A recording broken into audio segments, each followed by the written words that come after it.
I'm going to save you guys a heck of a lot of time when you guys want to build your own barrel, because I've done all the mistakes so you don't have to. In this video, I'm going to go over everything that I did wrong building my barrel so that when you guys need to build your car, you do everything right. So let's get to the video. So for those of you that don't know my channel, I built this AU Falcon and I basically went too far with it, wanting to make this crazy build when I didn't stick to my first initial plans. The plan was to build a track car that I could enter competitions with and be somewhat competitive with the horsepower range. This is why I changed my mind and decided to buy an XR6 Turbo that I found for cheap and build it to what you see today. It's no secret that the barrel platform can make some big horsepower numbers across the industry, whether you're doing dyno runs or street or drifting, whatever. They're making bulk power and you can do that reliably if you do the right mods. I'm going to keep this very simple for you guys, but just please note that this is from my research, and if you're going to build a barrel motor, take this with a grain of salt and do your own research. For this, we're going to assume that you haven't bought the motor, and I'm going to go over each variant of motor and then you can decide what's best for you for your build. First I want to cover is the BA to FG turbo variants. First is the early BA to BFs. They came out with what's known as the spaghetti rods because that's what they would look like if you wound too much boost into it. Secondly is the BF2 motors, which came with the 3R23 rods. Lastly came the FGs. Now on top of receiving the 3R23 rods, they also came out with slightly stronger pistons, and also the head flowed a bit better, which was easier to make a little bit more power. If you haven't heard of the dedicated gas LPG motors making good power, well, you've been living under a rock. But let me clear up some rumors.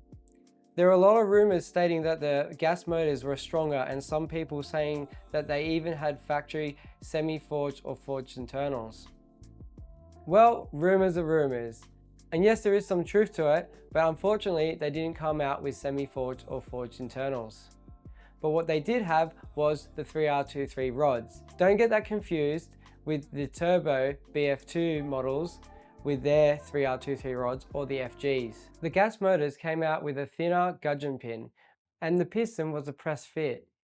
Yes, there are some benefits to having this over the early BA motors. However, you need to take into some consideration that you have a higher compression ratio, which you can easily get knock. I'll cover the rest of this later on in the video, so stay tuned. Last but not least is the NA motors. Now these came out with a 9.7:1 ratio in the BA and BFs, and the FGs came out with a 10.3:1 ratio. And also, like I said before, the FGs received a higher flowing head. Now all that information is great, right? But how's that help you with your build? Well, I'm going to get into that now. There's some things you need to take into consideration when you're building a motor. What's your end power goal? Do you want 1000 horsepower? Do you want 500 horsepower like me? Choosing your desired power figure is going to heavily dictate your whole build, because this is where your research starts from, and also it dictates what parts you're going to eventually buy in your build. I bought a Pulsar G3582R Gen 2, which is similar to a Garrett G Series turbo. Choosing the right turbo can be overwhelming.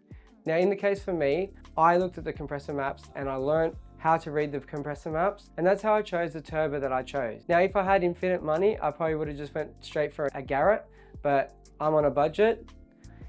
However, in most cases, you just go talk to your tuner or engine builder or someone like that that has the knowledge to give you the right advice and for what your needs are, because you might use it for drag, drifting, street use, and all these factors play a big role in what turbo is right for your build.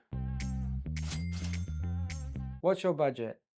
Now there's going to be some things along the way that might pop up and you might need to pay some extra money. So when you're budgeting, you need to add probably, what I do is another 10-20% on top of what your budget is, just in case there's some few hidden things that you need to do.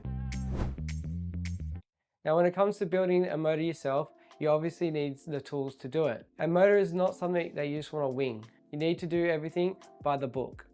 You also need to take into consideration that the machine shop's going to need to do some machine work on the motor before you assemble it.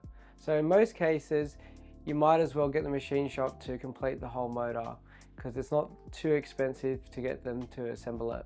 But if you're like me and you like giving everything a go, just make sure when you get your engine back from the machine shop, you use compressed air and blow out all the galleries, because machine shops are notorious for leaving metal shavings in the engine, and that could be catastrophic. Well, if you're going to build the motor yourself, I'd suggest get a NABA, BF or FG, doesn't matter. Like I said before though, the FG motor does have a little bit better flowing head, and also I didn't mention before, but there is 2 dipstick spots because the sump was slightly different. So if you're going to put this in a different car other than a Falcon, then you might need to have a look and see which sump is going to be best for you. So in that case, an FG NA block might be the best fit for you because you can change in between. This also applies if you're going to get a shop to build it, as you don't need to waste the money on all the turbo motors because you're not going to use any of the internals besides the crank. If you're not looking at big power numbers, I'd suggest the early BA to BF motors, as they are still a turbo motor. They still can make some decent amount of power and have all those cool turbo noises that everyone loves, but at a quarter of the price. Then there's the middle option. If you don't want to build a motor, but you don't want to have the restrictions of a BA to BF motor, well, you can get a BF2 motor or a FG motor that already has all the goodies inside it, and they can make some fairly decent numbers reliably. That is also a good option. Now with the gas motors, yes, you can make some big horsepower numbers. However, you need to remember, back when all this information was new, a Barra LPG motor was probably around $150 to $200 to buy a gas motor, and you can make that kind of power levels. And not to mention that back then they would have had lower Ks. Nowadays you're seeing LPG motors with 200,000-300,000 Ks, and you're wanting to put 500 kilowatts into them, 450 kilowatts into them, and give them a boost with a turbo and expect them to last a long period of time. Unfortunately, that's not going to be the case. You can ask any expert that are in the field. More and more so, people who are doing the LPG swap are finding that their bottom ends are blowing and they're having issues. So in my opinion, it's not a viable option to get an LPG motor because you're paying $1,000+ these days to get a good gas motor, and it's just not worth it. You might as well spend the money on an NA motor and build that. Across the Barra platform, all the blocks are the same. It's not like a 2JZ where the turbos have the oil squirters and the NAs don't. They're all the same. The only difference is on the sump, there is no oil drain for the turbo. However, there is the spot where you can drill it out and tap it. So you just need to find the template and drill it out, and then you have a turbo sump. So it's very simple to change your NA block to a turbo. So now we're going to move on to the most juicy part, the bit that you guys all have been waiting for, is what went wrong with my build. So if you haven't done so already, get a notepad, get a pen, because I might save you a lot of time and money on your build. That brings us to mistake number 1. Mistake 1 is not talking to more people that know the Barra platform and have experience building these motors. Knowledge is power, but experience is most important. You'll see from the rest of my mistakes why this played a massive role in my build. Mistake 2 is not sticking to my goals. If you guys have seen my channel, you'll see that I had an AU Falcon, and I was building that, and I was going to actually put the Barra motor that's in my car now in that. But I got ahead of myself and I wanted to do all this crazy stuff, wide body, Fairlane front end, and I was spending a lot of money. It was going to be a very expensive build for an entry-level competition car, because that's my main goal, is to get into competitions and start drifting and competing and having fun that way. So if you're doing any build, stick to your goals and know what you want at the end of it, because it's going to save you a lot of money in that sense. And if you want to do something crazy like that, just choose what you want to do first. Like, because having a car on jack stands for numerous amounts of years is not fun. Mistake 3 is not sealing the engine properly.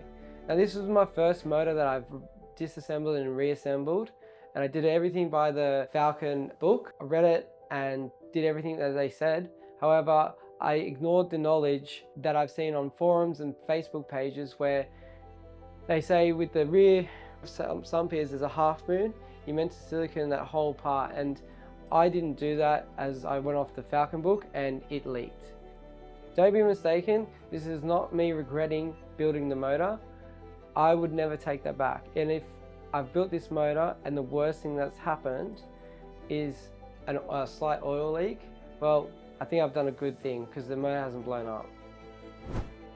The saying, you get what you pay for, couldn't be so true.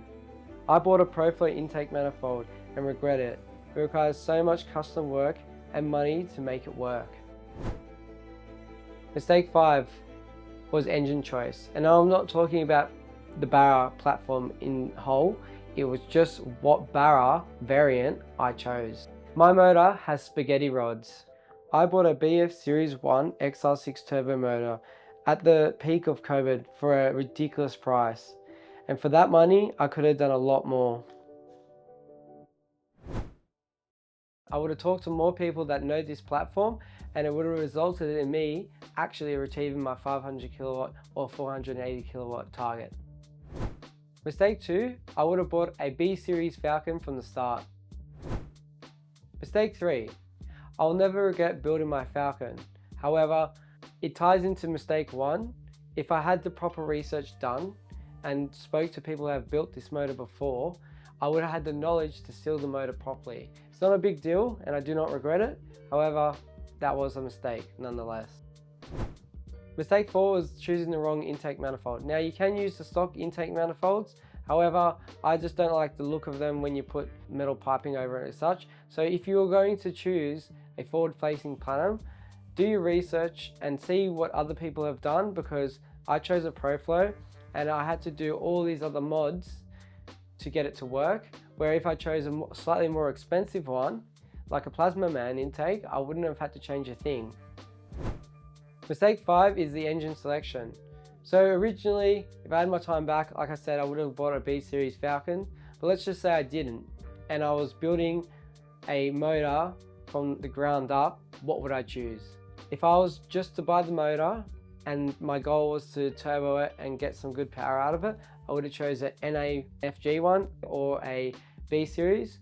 The only reason I'd choose the FG Series is because you have 2 dipstick options, so depending on what car you put in, you can change where you put your dipstick. And number 2 would be that it flows a little bit more, but it's not necessarily that much difference, so you could get a B Series if that's going to work for you. And I would have just done all the mods, so crank, conrods, pistons, head studs, everything I listed before. I would have just done all of that. And there's places like Spool that sell you a full rebuild kit that can make 1,000 horsepower, and there's some that make more, but you can just buy the whole kit and you'll have a much more capable and reliable Barra motor. For the price that people want 3R23 motors these days, if you know a little bit and are not afraid to give it a go, you could build a stronger motor for around the same price. Or if I found a good deal on a low-K FG turbo motor, I get that for a simpler and easier build. I've been hiding something from you guys this whole video. One of the other issues I'm having with the car is the flywheel has come loose. Now this is a common issue that happens to a Barra when you crank a lot of horsepower into it, and I thought I nipped it in the bud. I put so much Loctite on the nuts and it still came loose. But the leak that I had in the rear main was a saving grace because I wouldn't have discovered otherwise. In most cases you'll just nip it back up or weld it or put a brace on it. However, in my case, the crank got damaged and now I'm up for a new crank. So I've got to pull the motor out and I've got to replace the crank. So if there wasn't a better time for you guys to hit that subscribe button and give me a thumbs up, it's now, because I need all the help I can get. I'm gonna have to pull this motor out again and rebuild it again. But this time we're gonna make it better than ever and make sure that that flywheel doesn't come off again, so we can hit the limiter bash all day long.